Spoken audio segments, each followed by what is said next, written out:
خب بریم ادامه کار. دستور مهم اسمارت دایمنشن یا قید ابعادی. دوستان نکنید ما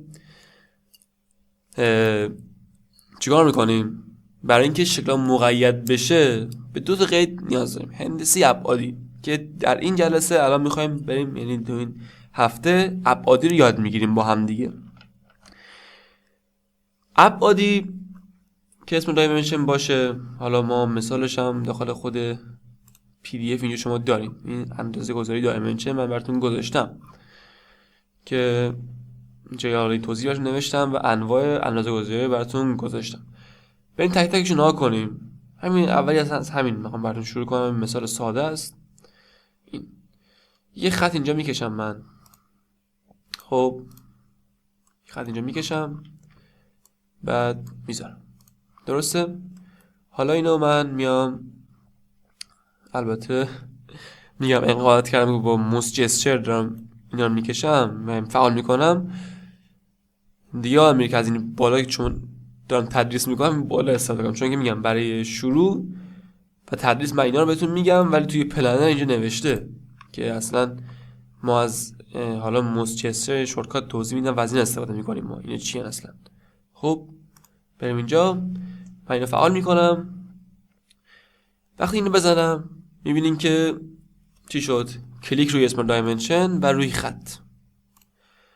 الان داره اندازه طول این خط من میده، میبینین 360.5، درسته؟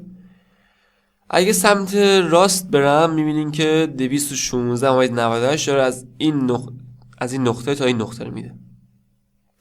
اگه پایین بیام داره از این نقطه تا اینجا رو میده، 287.90.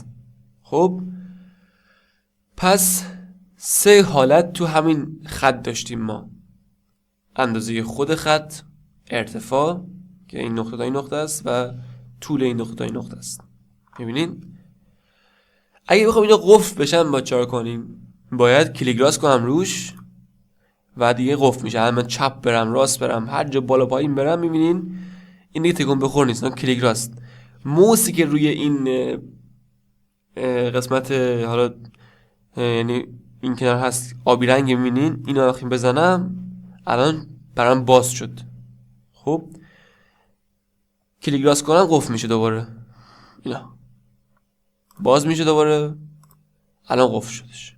پس این از این حالت بعدی چیه؟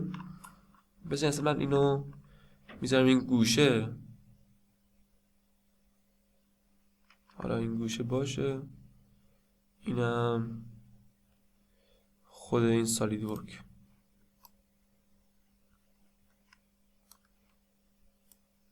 خب درسته، اینم کوچیک‌ترش کنیم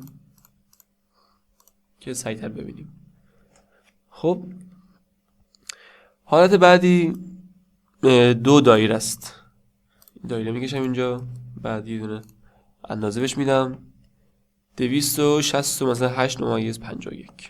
میبینین چی شد؟ دایره دوباره اینجا میکشم. خب اینو فعال میکنم، اسم دایمنشن میزنم، روش کلیک کنم، میبینین که الان شده مثلا چند؟ 578. میتونم بکنم 600. یه پنجره مودیفای برای من باز میشه. این پنجره مودیفای منه. تا کنی الان اینو میزنم اینجا، میام این پنجره هم باز میشه. میتونم اینجا رو هر چی دارم میخوام بنویسم، بگم آقا مثلا چند 200. اوکی، دیدین خیلی کوچیک شدش. یا اینجا بزن دوباره چند 190، یا اصلا بزن 500. دیدین؟ اگه بخوام ویرایش کنم چی؟ روش کلیک میکنم، دوباره دو تا کلیک میکنم، مثلا 850. دوباره روش کلیک میکنم، اصلا میزنم 900. میبینین 900.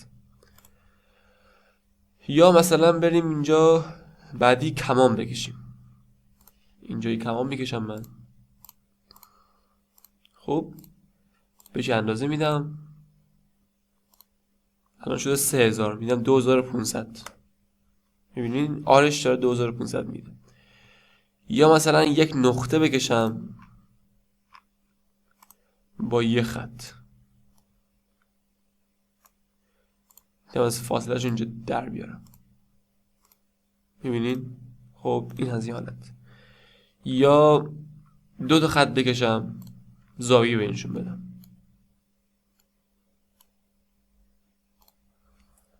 خب دیدین با 2 تا کلیک زاویه شدش. میبینین الان من یک بار دیگه اینجا خط رو میکشم، بعد این فعال میکنم، کلیک اول، کلیک دوم، مثلا میشه الان بزنم اینو 50 90 درجه. الان شد 90 درجه. دیدین؟ بعد حالا اینو پاک کنم، خیلی شده شکم. اینو پاک کنم. یا مثلا این چیه؟ زاویه دادن خط با خودش. ایلا اینجا میکشم. خب کلیک اول روی خود خط، کلیک دوم روی end point یا استارت پوینت، فرق نداره. بعد اینجا با کدوم محور؟ با این محور، با این محور، با این محور، با این محور. میگم با همین محور. الان میذارم 90 درجه. دیدین؟ شد 90 درجه. یک بار این کار انجام میدم. اینجا اینو میزنم، کلیک راست، روی این پوینت کلیک میکنم، مثلا با این محور. میگم 250 درجه. البته ارور داد، نمیشه. بذارین مثلا بکنم 180. دیدین؟ خب 180. این از این. گزینه بعدی طول خود کمان و زاویه‌شه. بذارین من اینجا یک کمان بکشم.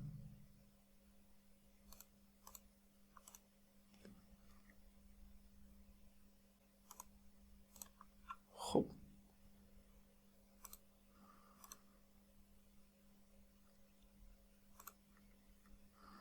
باز چون زیر اسکچ کشیدیم که اینجا ارور میده با ما. یک کمان دیگه اینجا میکشم. خب اینم از این. بعد دایمنشن فعال میکنم. نکنین کلیک اول، خب میبینین کلیک اول، کلیک دوم و کلیک سوم چی میشه؟ طول کمان منو میده. خب دوباره دقت کنین. هرچی میکشم، کلیک اول، کلیک دوم و کلیک سوم طول کمان منو میده. یک کمان دیگه میکشم. خب کلیک اول، کلیک دوم، مرکز. این نه مرکز خود پوسته کمان، نه مرکز و خود این پوینت زاویه کمان منو میده. پس اگه کلیک اول روی این باشه، روی خود پوسته باشه و این اند پوینتش باشه، طول میشه. اینم این حالت زاویهش میشه. کلیک اول روی خود کمان، کلیک دوم روی مرکز و کلیک سوم روی این پوینته. خب البته اینم همون اولین روی پوینت بودش. خب اینم مبحث دایمنشن و اندازه گذاری که دوستان نکنین باید باش کار کنین تا دستتون بیاد.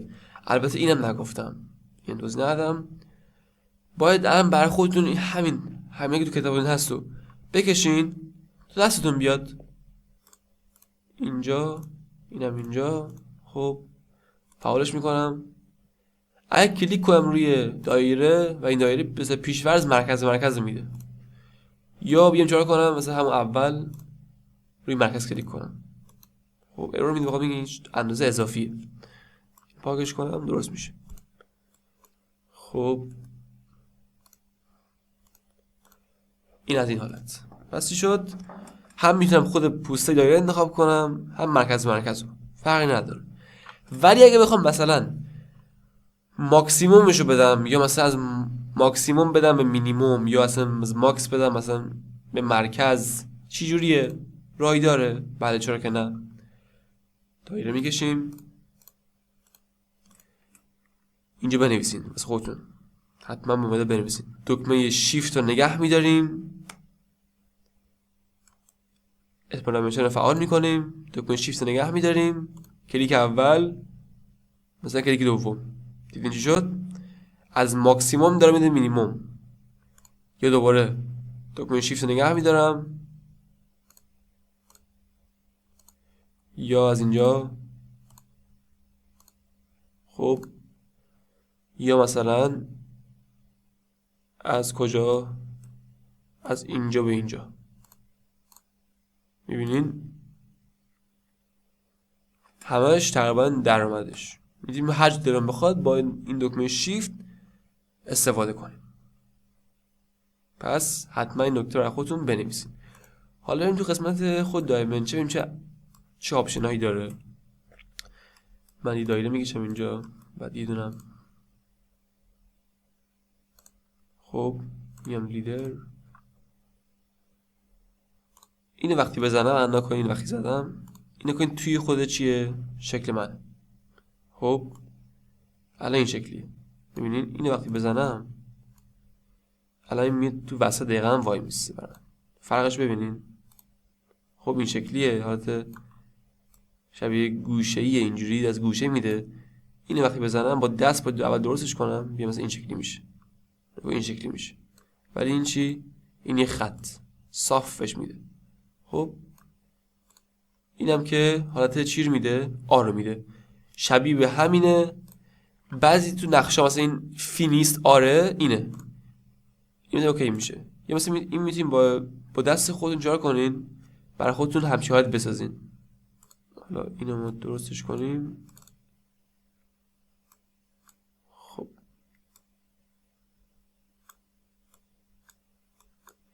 یه لحظه من این درستش کنم.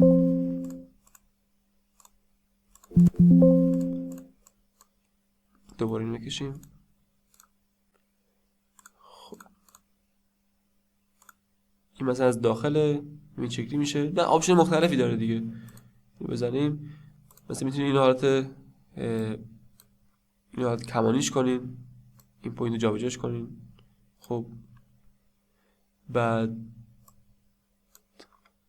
این از این حالت. فقط من یه تستی کنم ببینم آیا این امکان پذیره. یه لحظه من اینو بزنم. خب ها ببینید کوچیک شدش این قسمتش اینجا، اینم بزرگتر شدش. بعد باز حالا نکات دیگه هم که حالا ما اینو توی خود چی میگیم، داخل خود دراینگ میگیم بهتون. حالا مثلا میتونیم خط کلفتر کنیم، زیاد پرکاربرد نیستن اینا دیگه. مثلا اینا دیگه تو دراینگ همه نوشته است، توی آپشن پلنر تو نوشته که تو نوشته، نگران اصلا نباشین. فعلا فقط در حدی که مثلا آشنا باشین بهتون گفتم. اینم از این حالت پاکش میکنیم ما. خب اینم از توضیح اسمارت دایمنشن که میخواستم بهتون بدم. بریم توضیح فیلت رو داشته باشیم با هم دیگه. خب بریم قسمت فیلت. حالا اینجا فیلت که داریم براتون گذاشتم. من اینجا یه دونه رکتنگل میکشم. خب نکنین دوستان فیلت چی اصلا؟ اصلا بزنین فیلت بزنم براتون، فقط برای اینکه آشنا باشیم باش. میکنم اینو 200 بیشترش کنم 500. خب فیلت اصلا چی اصلا اینجا؟ حالا فیلت نکنین الان نوشتم 500 درسته. اولی برای زیبایی که یعنی چند دلیل ما فیلت استفاده کنیم. اولین کار برای زیبایی کاره، نکنین زیبایی کار. الان گوشه خود نکنین، مثلا این گوشی باشه کدوم قشنگتره؟ یعنی یه آر داره دیگه، نه کمامان داره دیگه، میبینین؟ خب پس برای زیبایی کار. برای از بین بردن قسمت‌های برندی تیز توی قسمت دلیل دوم، فکر کنید این قطعه صنعتی باشه، بعد اینم یه آلیاژ باشه، مثلا چدن یا مثلا حالا آهن بخره، مثلا وقتی رفت ماشین کاری شده چیز شده، نوکش چیز شده، اپراتور اگه اینو بگیره شو دستش ببره. خب بر همین قطعه ما یه آری میزنیم.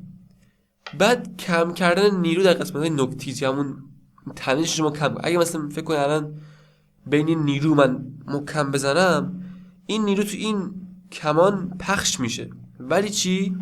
به این یه دونه نیرو وارد کنم همش توی نقطه جمع میشه و امکان ترک داره. مثلا اگه گوشیتون بیفته از این قسمت گوشه مطمئنا گلسش میشکنه یا خود LCD میشکنه، ولی اگه مثلا از روی صفحه بیفته خب چی میشه؟ بهش کمتر فشار میادش دیگه. پس اینم از این حالت فیلت. حالا بریم توضیح بدیم خود فیلت چیه. اینجا که ما داریم قسمتی که میخوای فیلت بشه، مثلا این نقطه میخوام. خب این قسمت چیه؟ میگه شای فیلت 520 مثلا همینجوری میره بالا 1000. میبینید میتونم دستی هم مثلا بکنم 1200. خب این اسم انتخاب کنم، مثلا این اسم انتخاب کنم. میبینین؟ خب بعدی چیه؟ میگه موقع فیلت زدن قیدها رو نگه میداره. قیدهای هندسی منظورشه که جلوتر بهشون توضیح میدیم. اینم چی میگه؟ میگه بعد تک تک قیدها اندازه میذاره. یه بار اینا بدون این میریم اوکی میزنم. خب اوکی این الان زد. من اون اسم بزنیم پاک کنم یک بار. من یک مستطیل میکشم، یکی دیگه هم دقیقا میکشم. خب میام اینجا فیلتو میزنم.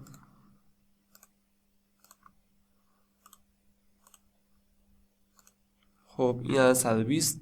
این تیک فعال نیست.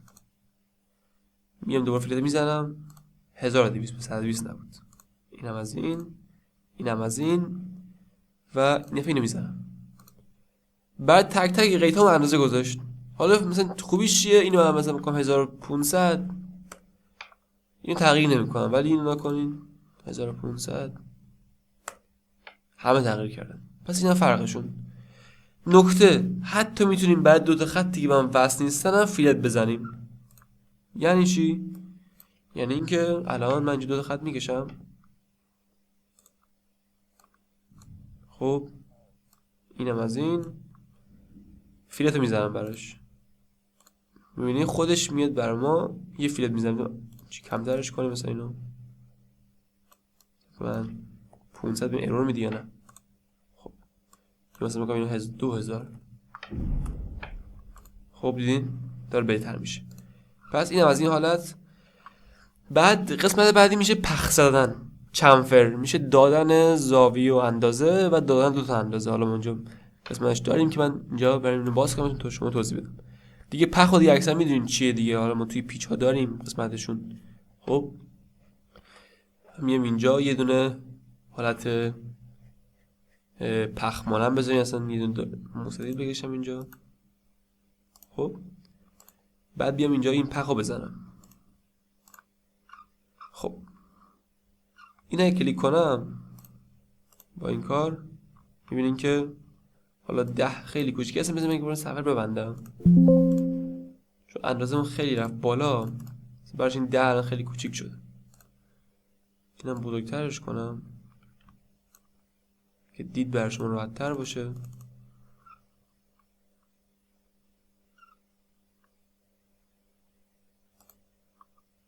خب که بازه ما حالا این همه چی رو گفتیم دیگه نه؟ درست. آره. خب بریم پخ زدن رو یاد بگیریم. الان من اینجا یه دونه مستطیل میکشم، بعد میام از این قسمت پخ انتخاب میکنم. این اندازه بدم بهش، مثلا باشه 50، اینم باشه چند 20. خب بریم پخو بزنیم. الان وقتی انتخاب کنم گزینه اول گزینه دوم میبینین که 10 میلیمتر این برای من اینجا اعمال شده پخه که دو تا زلش 10 میلیمتریه. مثلا 5 میلیمتر که آن دو بزنم بعد بگم 5 میلیمتر. میبینین تو 5 میلیمتر. این فرقشون چی؟ میگه دادن دو تا اندازه، این دادن زاویه و اندازه. بعد همین تو این دیستنس یه اکوالیستنس داریم. این چیه؟ نکنین الان این وقتی بزنن دو تا اندازه میاد. اگه یاد باشه من دو تا کلیک کردم، نکنین مثلا این کلیک اینو مثلا میگم 10. خب کلیک اول کلیک دوم دیدین شد این کلیک اول که دایمنشنش 5 بود 5، کلیک دوم 10. میبینین من یک بار دیگه توضیح میدم. یعنی میکنم مثلا 10، این میکنم 5. کلیک اول 10 میشه، کلیک دوم چی میشه؟ میشه 5. میبینین برعکس شدش. اکوال دیستنس باشه چی میشه؟ هر دو بر رو به یه اندازه میزنه. الان میکنم 5 میشه 5. دیدین؟ این هم از این حالت. قسمت بعدی چیه؟ انگل دیستنس. انگل دیستنس انگل دیستنس میشه با یه زاویه و یک چی اندازه. الان کنین کلیک اول، کلیک دوم. کلیک اول این دایمنشن بود، کلیک دوم این زاویه بودش. آن دو میزنم، این میکنم مثلا 55. خب الان شده 55 و مثلا 5. پس اینم از قسمت پخ زدن. تا اینجا رو الان خوب یاد بگیرین. یک بار دیگه برین الان فیلت انجام بده، تمرین کن برای خودت. همین الان استاپ بزن، برو انجام بده، اشکال نداره. پخ هم خوب یاد بگیر، اینا به دردت میخوره. پس چی شد؟ انگل دیستنس دادن زاویه و اندازه، دادن دو تا اندازه. اکوال دیستنس هم اگه فعال باشه چی میشه؟ میشه دو تا اندازه یکی میشه. خب پس این از این حالت. آن دو هم برمیگردونه عملیاتو. اینجا به همین الان مدادتو آماده کن.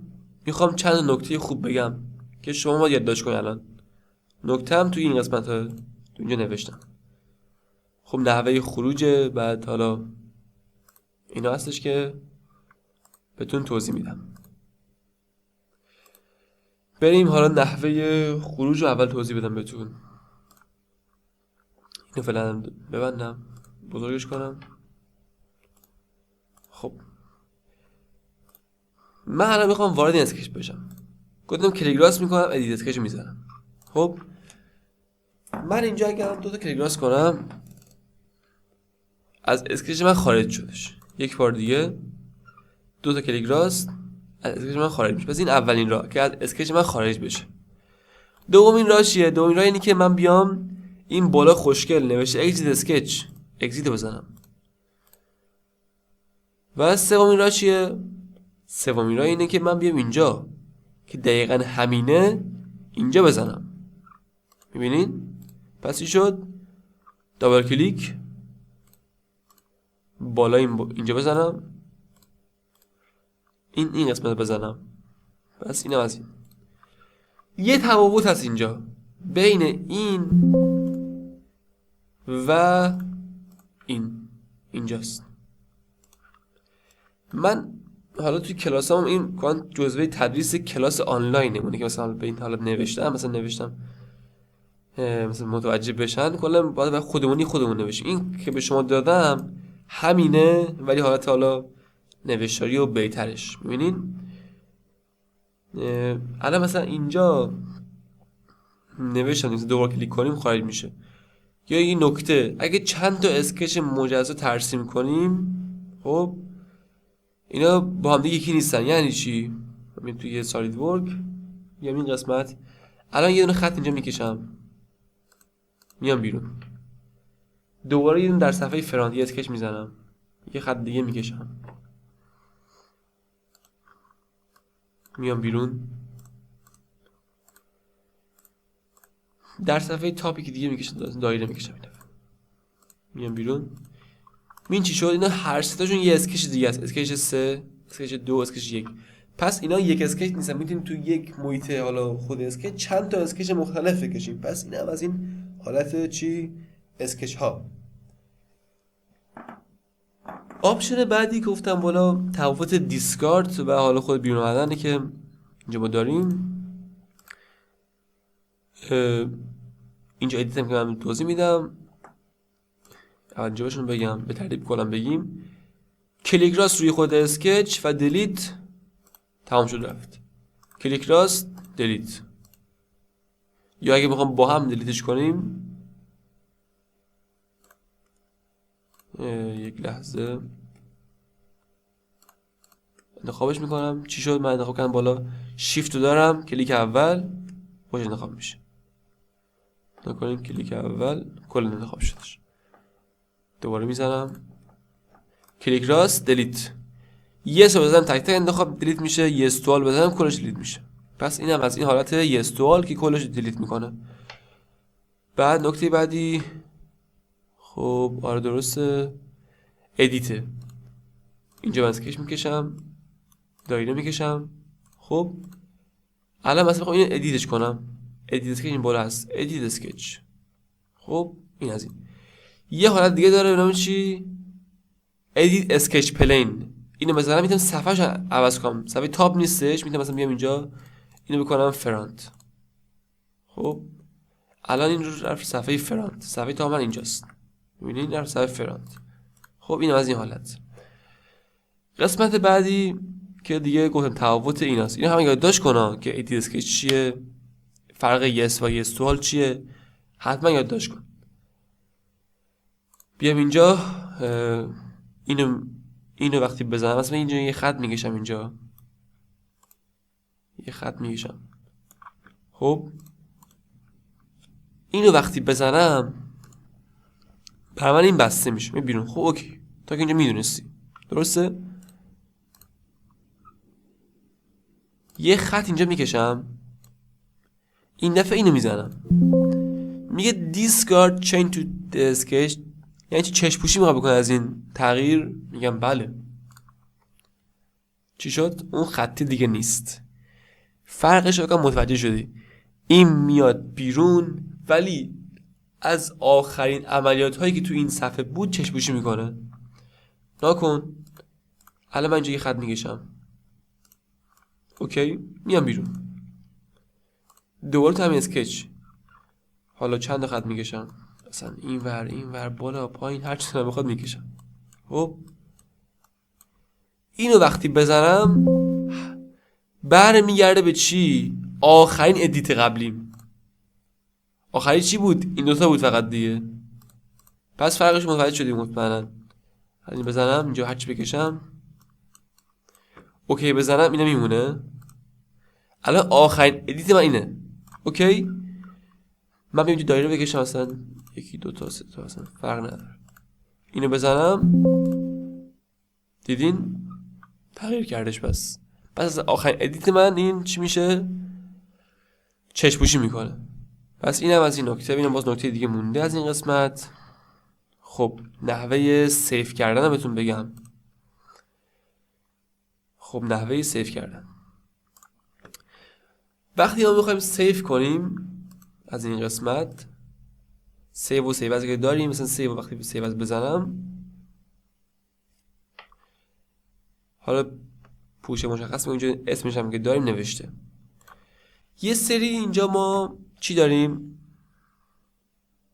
تایپ های مختلف برای سیف کردن داریم. نگاه سالید پارت که همونه. خب این برای 3D manufacturing که برای جی کد این چیزاست که اصلا باش وارد نمیشیم. یا مثلا برای فوتوشاپ، برای برنامه ایلاستریتور، برای کاتیا، DWG برای لیزر، DXF برای لیزر، یا ایدراینگ. این همه قابل حملن. ایدراینگ بعد مثلا IGS، اینا کلا فایل قابل حمله. JPG عکس مثلا بگیری، بعد مثلا ماکروسافت مثلا پاراسالید، بعد مثلا استپ STL برای پرینترهای سه‌بعدیه. خب معروف ترینش همین سالید پارت و استپ و IGS و مثلا DWG و DXF. چیه اینا؟ نکنین الان این ورژن 2022 دارم تدریس میکنم براتون. الان این اسکچ کشیدم سیوش کنم، توی 2021 بالا نمیاد، توی 2022 بالا نمیاد. یا مثلا یک فایل پارت بکشیم، سیاست سالید کلا اینه، پایینتر نمیادش. اوکی، یعنی مثلا اگه 2022 باشه تو 2020 بالا نمیاد، اگه 2020 باشه تو 2022 بالا میاد، و اگه 2019 بالا نمیاد. برای اینکه ما این بتونیم اینا رو بالا بیاریم مجبوریم به فایل های قابل حمل اینا رو تبدیل کنیم به نام IGS یا استپ، یا مثلا حالا مثلا میتونیم ایدراینگ هم انجام بدیم. ولی اینا یک بدی دارن، نمودار درختیشون قفله و نمیتونیم مثلا اینا رو ادیتش کنیم. خب اینم از این. پس اینم از نکته حالا سیو و سیو از گرفتن که دیگه راحته. بریم باز نکته دیگه مونده. خب اینو گفتم، بریم حالا توضیح کامل موس جسچر که به شدت پرکاربرده. یعنی من که داشتم تدریس میکردم با این استفاده میکردم و هم عذاب بود برای من کلا با این استفاده میکنم. خب بیام بیرون الان و فعلا اینجا رو داشته باشیم، بریم خود موس جسچر توضیح بدم بهتون.